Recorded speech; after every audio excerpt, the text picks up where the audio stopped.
उनको मालूम है कि वो जिस चीन से लड़ना चाहते थे, उसे रोकना चाहते थे, उसमें उनकी मदद दुनिया में कोई एक देश कर सकता था, तो भारत।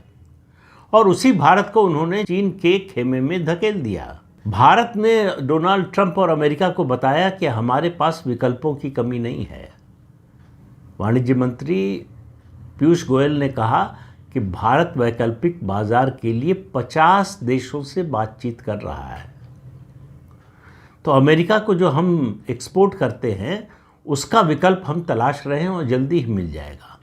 जीएसटी का जो सुधार हुआ है, ये जो 50% का टैरिफ है, उसका जो प्रभाव है उसे कम करने में बहुत बड़ा मददगार साबित होगा। इसके बावजूद हमको नए बाजार की तलाश करनी पड़ेगी, जो तलाश शुरू हो चुकी है।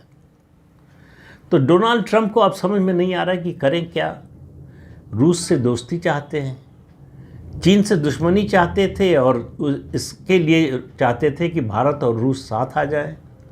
रूस से बातचीत करने की कोशिश, अलास्का में रेड कारपेट बिछाया पुतिन के लिए, लेकिन बातचीत फेल हो गई।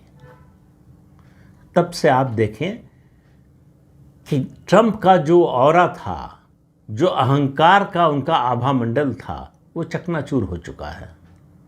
और एससीओ समिट ने, कई बार कहते हैं ना कि एक तस्वीर 1000 शब्दों से ज़्यादा कह जाती है बात। वही हुआ एससीओ समिट में।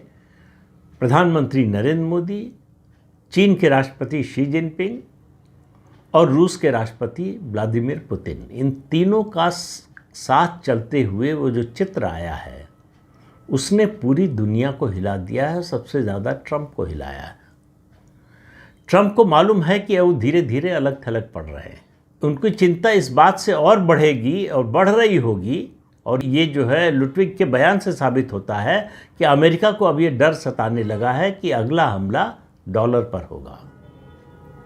ये ब्रिक्स के सदस्य देश मिलकर जो है, ये बात मैंने पहले भी कही थी, पहले कदम के रूप में अपनी जो करेंसी है उसमें व्यापार शुरू करेंगे, और उसके बाद एक्सट्रीम स्टेप ये भी उठा सकते हैं कि एक नई करेंसी में व्यापार करना शुरू कर दें। यही डर अमेरिका को सबसे ज़्यादा सता रहा है। डॉलर जब तक इंटरनेशनल करेंसी है तब तक अमेरिका की दबंगई चल रही है, उसका दबदबा चल रहा है। जिस दिन डॉलर गिरा, अमेरिका गिरेगा। और आप ये मान कर चलिए कि द्वितीय विश्व युद्ध के बाद जैसे ग्रेट ब्रिटेन गिरा था, उसका आभामंडल चकनाचूर हो गया था, उसका दुनिया में प्रभाव धीरे धीरे कम होते होते ख़त्म हो गया, उसी रास्ते पर जा रहा है अमेरिका।